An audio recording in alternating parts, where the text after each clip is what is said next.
Bismillahirrahmanirrahim. MTH 104 lecture number 7. The topic is absolute value and distance. Absolute value of a number, किसी भी number की absolute value क्या होती है। कह रहे हैं कि अगर आपके पास कोई भी एक रियल नंबर है ए और उसको रिप्रेजेंट करते हो ए ऑफ मॉड से, यानी कि कोई भी नंबर है उसको आप मॉड के अंदर इस सिंबल के अंदर लिखते हो, उसको कहते हो आप एब्सोलूट वैल्यू। ठीक है, और इसमें आप बेसिकली क्या करते हो, view as distance between A and zero. ठीक है, ज़ीरो और ए के दरमियान का डिस्टेंस निकालते हो on the real line R. ये होती है रियल लाइन आर, जिसके दरमियान में होता है ज़ीरो, इधर होते हैं पॉजिटिव नंबर और इधर होते हैं नेगेटिव नंबर। ठीक है, तो कह रहे हैं कि ज़ीरो से लेकर अगर एक पॉइंट ए है, ए पॉइंट कहीं पे भी हो सकता है, लेट्स सपोज कि यहाँ पे ए है।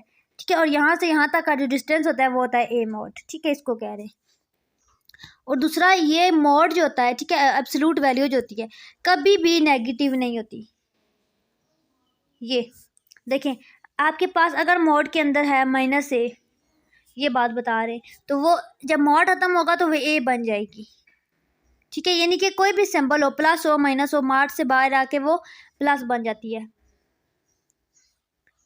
उसके बाद ये कंडीशन है दो कि अगर आपके पास नंबर लाइन के ऊपर नंबर ए का, ठीक है, आप निकाल रहे हो एब्सोल्यूट वैल्यू ए की निकाल रहे हो, तो ए ये वाली कंडीशन होती है। माइनस ए के केस में ये कंडीशन होती है, ये आप एमसीक्यूज में पूछ सकते हैं। ठीक है, उसके बाद आपके पास ए वही बात बता रहे हैं कि हमेशा पॉजिटिव होता है और जीरो के इक्वल नहीं होता कभी भी।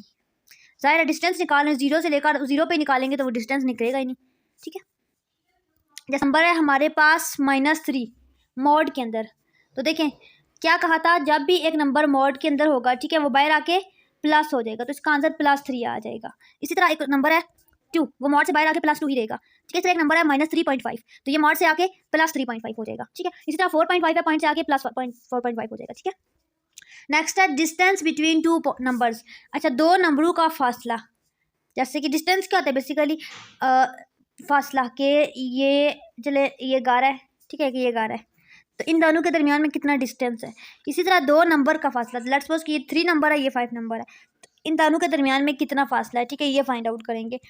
तो कह रहे हैं कि अगर हमारे पास 2 पॉइंट है ए बी और उसका डिस्टेंस है डी से रिप्रेजेंट करते हैं, उसको लिखते हैं ऐसे डी ऑफ ए बी। ठीक है, और इसका फार्मूला क्या होता है, इसमें माइनस करते हैं दो नंबरों को। देखें, डी ऑफ ए बी निकाल रहे हैं ना, तो ए माइनस बी या फिर बी माइनस ए करेंगे। देखें इसका क्या मतलब है कि एक दो नंबर है 2 और 5, ठीक है, 2 - 5 अंडर द मॉड, यानी कि एब्सोल्यूट वैल्यू निकाल रहे, तो 5 में से 2 जाएंगे तो 3 आ जाएगा, और साइन बड़े वाले का आएगा, यानी कि 5 का आएगा, यानी कि माइनस आएगा। ठीक है, तो आंसर डिस्टेंस का हमेशा पॉजिटिव होता है क्योंकि मॉड है यहाँ पे, और जब ये वैल्यू मॉड से बाहर आएगी तो +3 हो जाएगी। ये देखिए यहाँ पे। ठीक है, इसका नेक्स्ट एग्जांपल है, ये आपने नोट करनी है। प्रॉपर्टी है एब्सोल्यूट वैल्यू की, ये देख लेते हैं कि अगर हमारे पास दो रियल नंबर हैं ए बी, ठीक है, और जो ए है वो मॉड के अंदर है और ग्रेटर देन इक्वल टू 0 है। देखें क्या इसका क्या मतलब है कि ये 0 है और यानी कि इस साइड पे है ए, यानी कि ए बड़ा है। ऐसे देखते हैं ना ऑर्डर, तो पहले 0 आ रहा है, 0 छोटा है और ए बड़ा है। ठीक है, greater than equal to a and a mod is equal to 0। ठीक है, ये कह रहे हैं कि अगर ये चीज़ 0 हो जाए, ठीक है, ये ए मॉड की जो वैल्यू है वो 0 हो, आंसर हमें 0 दे साल आउट करके, तो वो किस कंडीशन में होगा, जब ए 0 का। देखें यहाँ पे ए 0 डालेंगे हम, तो 0 का मॉड 0 ही होगा। ठीक है, ये बता रहे हैं। उसके बाद कह रहे हैं कि अगर हमारे पास मॉड के बाय नेगेटिव हो, ठीक है, लेस देन इक्वल टू ए हो, तो पॉजिटिव हो, तो ये वाला ऑर्डर होता है, पहले नेगेटिव नंबर फिर ए और फिर positive number under the mod. ये इसकी कंडीशन ये आपने याद रखनी है, प्रॉपर्टीज़ है, ये इंपॉर्टेंट है, ये क्वेश्चन में आ सकते हैं, एज एमसीक्यूज आ सकता है। ठीक है, और प्रोडक्ट है, दो मल्टीप्लाई हो रहे हैं ए बी, ठीक है, नंबर, और उनका मॉड होगा तो अलग अलग करके लिख सकते हैं। इसी तरह अगर प्लस माइनस हो रहा है तो प्लस वाले को अलग कर सकते हैं, दोनों को अलग करके प्लस डाल सकते हैं। ठीक है, और ये एमसीक्यूज आ सकते हैं दोनों कंडीशन। बस इसमें क्या मैं एक्सप्लेन करूँ वही एग्जाम्पल है। अच्छा, पर property of absolute value of function, पहले एब्सोल्यूट वैल्यू ऑफ फंक्शन की प्रॉपर्टीज़ थी 5, अब हम इनको प्रूव करेंगे। तो किसको प्रूव करेंगे, इस वाली प्रॉपर्टी को जिसमें ए बी प्रोडक्ट था, इसको प्रूव करते हैं कि ये इक्वल है। देखिए सबसे पहले ए बी हमारे पास रियल नंबर है, ए लेट करते हैं कि ए हमारे पास 0 के इक्वल है और बी भी 0 के इक्वल है, तो जाहिर है ए और बी को मल्टीप्लाई करेंगे तो 0 × 0 क्या हो जाएगा, 0 हो जाएगा, और मॉड के अंदर होगा तो बाहर आएगा तो तभी 0 ही रहेगा, तो ये कह रहे हैं कि 0 आ रहा है। ठीक है, अब आप करते हो ए का मॉड लेते हो। ठीक है, ए क्या है, 0, 0, और बी का मॉड लेते हैं वो भी 0 आता है, तो 0 मल्टीप्लाई बाई 0 तब भी 0 आता है। ठीक है, यही कंडीशन है। उसके बाद ए ग्रेटर देन 0 हो, वही कंडीशन होगी, बस केसेस अलग अलग है। उसके बाद एब्सोल्यूट वैल्यू फंक्शन की प्रॉपर्टी में ये आपने प्रूव करनी है, ये वाली, ये ग्रेटर है, तो ये कैसे प्रूव होगी? देखिए, सबसे पहले हमने लिखा a प्लस बी का case is less than equal to a plus b, ठीक है, और सेकंड माइनस वाला अलग कर लिया। ठीक है, अब पहले इसको सॉल्व आउट करते हैं। देखें, a प्लस बी है ना, a प्लस बी का होल स्क्वायर किसके इक्वल होता है? ये फार्मूला आपने पढ़ा होगा, a square plus 2ab plus b square. ठीक है, और ये किसके इक्वल होता है? a का स्क्वायर प्लस 2ab, वही फार्मूला जो यहाँ पे लिखा है ना, वही यहाँ पे भी लिखा है। जस्ट क्या किया, पहले ये सिंपल फार्मूला है और यहाँ पे क्वेश्चन मॉड में है, तो मॉड में हमने इसको लिखा, ये चीज़ आ गई है। अब हमने क्या किया, a square plus 2ab plus b square, वही चीज़ उठा के यहाँ पे लिख दी। अब यहाँ पे देखिए, ये सारी चीज़ें किसके इक्वल है? इसका मॉड प्लस ये दोनों, ठीक है, दोनों का सम करके इसका होल स्क्वायर, क्योंकि यहाँ पे प्लस है, ये फार्मूला आपने पढ़ा होगा, ये वाला। अब ये चीज़ आ गई है।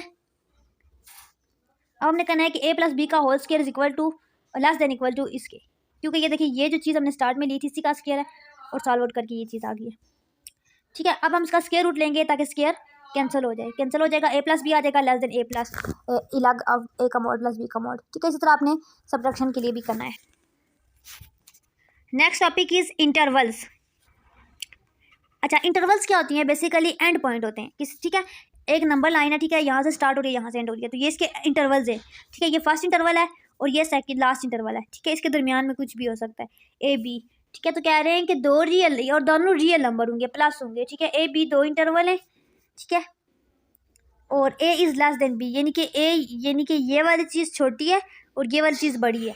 तो देखिए, नंबर लाइन में ऑर्डर ऐसे होता है, तो ये चीज़ छोटी होती है और ये बड़ी होती है, एंड वाली। ठीक है, अब इस इंटरवल की कुछ पहचान है कि कैसे ये पता चलेगा ओपन है क्लोज है। ठीक है, तो यहाँ पे देखें, ये ब्रैकेट जो होती है ये ओपन इंटरवल की होती है और ये ब्रैकेट होती है क्लोज की। ठीक है, अब यहाँ पे देखिए, ये ब्रैकेट यहाँ पे क्या है, दोनों साइड पे छोटी ब्रैकेट है ये वाली, यानी कि ये ओपन इंटरवल है। ठीक है, फ्रॉम ए टू बी, यानी कि इंटरवल ए से बी तक है और ओपन है। यहाँ पे देखें, सेकंड ये है क्लोज, क्योंकि दोनों की स्क्वायर ब्रैकेट है और ए से बी तक close interval from a to b. ठीक है, अब इसमें देखें, ये वाली क्लोज है और ये वाली ओपन है। सबसे पहले लिखेंगे, पहले कौन सी है, क्लोज है, तो क्लोज फिर slash open interval from a to b. ठीक है, और ये देखें, ये ओपन वाली है ब्रैकेट और ये क्लोज वाली, तो open close interval from a to b. ये तो समझ आ गया। अब इसको सेट की फॉर्म में कैसे लिखेंगे ये चीज़ समझते हैं। देखिए, सबसे पहले आपने लिखना होता है एक्स रेशियो। अब इंटरवल कहाँ से कहाँ तक जा रही है, ए से बी, तो फिर ए लिखेंगे और एंड पे बी लिखेंगे और दरमियान में एक्स लिखेंगे। ठीक है, अब हम इसका देखते हैं कि ऑर्डर कैसे लिखेंगे। देखें, ओपन है, ये होता है ओपन का सिंबल और ये होता है क्लोज का सिंबल।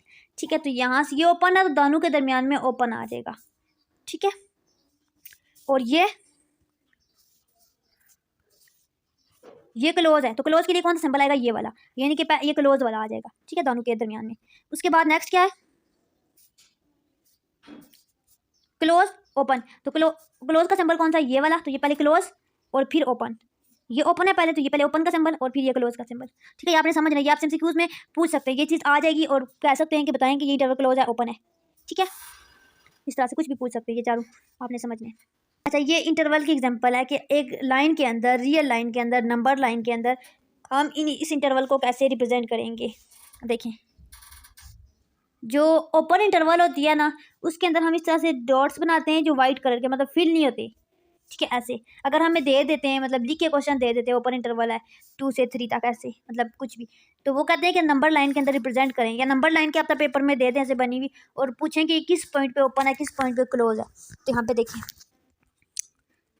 ये पॉइंट है ए, ये पॉइंट है बी और ये ओपन है। क्यों? क्योंकि देखें, ये दोनों जो है वाइट यूँ फिल होते हैं ऐसे, इसको कहते हैं ओपन, और क्लोज वाले जो होते हैं ना वो यूँ बिल्कुल फिल होते हैं, अंदर से सॉलिड होते हैं। एक होता है जैसे गुब्बारा होता है, अंदर से खाली होता है, और एक होता है हार्ड बार होती है जो सख्त, जो फिल होती है ऐसे। तो ये क्लोज इंटरवल है। ठीक है, अब ये देखें, ये यहाँ से ओपन है, यहाँ से क्लोज है, तो ओपन क्लोज इसको कहते हैं, और ये क्लोज है और ये ओपन है तो क्लोज ओपन कहते हैं। ठीक है, नेक्स्ट। अच्छा, ये एक एग्जांपल है इंटरवल की। इसमें आपके पास क्या है, ये इंटरवल है। ठीक है, ये दो इंटरवल है 2 से 8 के दरमियान में, और ये इसके दरमियान में x-5 आ रहा है। ठीक है, अब इसको सॉल्व आउट करना है। सबसे पहले आपने देखना है, इसमें हो क्या रहा है, add 5 through out the inequality. कह रहे हैं कि ये जो इनइक्वालिटी है इसके अंदर हमने 5 को ऐड करना है पूरी इनइक्वालिटी के अंदर, तीनों साइड पे, ठीक है, यहाँ पे भी, यहाँ पे भी, यहाँ पे भी। ये देखें 5 5 5, ठीक है, ऐड किया तो हमारे पास क्या आ गया, यहाँ पे आ गया 7 और x माइनस 5 प्लस 5, तो ये देखें ये चीज़ कैंसिल होगी। अच्छा ये काम हमने क्यों किया, देखें हमने जो इक्वेशन पढ़ी थी इंटरवल की a से b, दरमियान में x था, जबकि यहाँ पे x माइनस 5 था, तो इस माइनस 5 को हमने ख़त्म करने के लिए प्लस 5 किया। अब ये चीज़ें दोनों कैंसिल हो गई, यहाँ पे हमारे पास ये फॉर्म बन गया है, दरमियान में x आ गया और 7 और 13। अब हमने इसको आंसर में लिखना है, तो देखें कैसे लिखेंगे। इसको लिखने के लिए सबसे पहले क्या है, 7 और 13, तो लिखेंगे 7, 13। अब इसको लिखेंगे कैसे, देखें इसके दरमियान में है क्या, इसके दरमियान में ये वाला सिंबल है, यानी कि ये इंटरवल क्लोज है, तो क्लोज वाली ब्रैकेट डाल के आंसर दे दिया। अगर आप इस यहाँ पे ये दूसरी ब्रैकेट दे देते हो तो वो आपका आंसर गलत कर देंगे, ठीक है, आपने माइंड में रखना है। इसी तरह ये आपके पास इक्वेशन है जिसमें ये, ठीक है, अब इसको कैसे सॉल्व आउट करेंगे, देखिए यहाँ पे -2x है, जबकि मैंने क्या कहा था सेंटर में x होना चाहिए जस्ट, तो -2 को ख़त्म करने के लिए हम क्या करेंगे, तीनों साइड पे -2 को डिवाइड करेंगे, 1 बाय -2 करेंगे, ठीक है। इससे ये होगा कि यहाँ पे जब आएगा तो काट जाएगा, यहाँ पे देखें तो यहाँ पे 6 के नीचे -2 आएगा तो -3 आ जाएगा सॉल्व आउट करके, ये -1/2 मल्टीप्लाई बाय, ठीक है 6, और यहाँ पे बल्कि मैं आपको ये समझा देती हूँ, देखें क्या है, 6 - 2x, 6 - 2x और 4। अब हमने क्या करना है, डिवाइड किसको करना है, -1/2 को, -2 को, -2 को, ये चीज़ और ये चीज़ कट जाएगी, सेंटर में x आ जाएगा और यहाँ पे 2 1 2 2 2 4 -2 और यहाँ पे आ जाएगा 3 -3, ठीक है। तो ये चीज़ आपके पास आ गई -3x -2। अब आपने इसको लिखना कैसे है, यहाँ पे देखिए सबसे पहले यहाँ पे क्या है, -3 और -2, तो यहाँ पे लिखेंगे -3, -2। अब सिंबल कौन सा आएगा ब्रैकेट में, जो कि यहाँ पे मौजूद था, तो यहाँ पे क्या था, ये वाला, तो ये कौन सा है, क्लोज का, तो क्लोज में ये वाली ब्रैकेट लगती है, तो ये आंसर आ गया।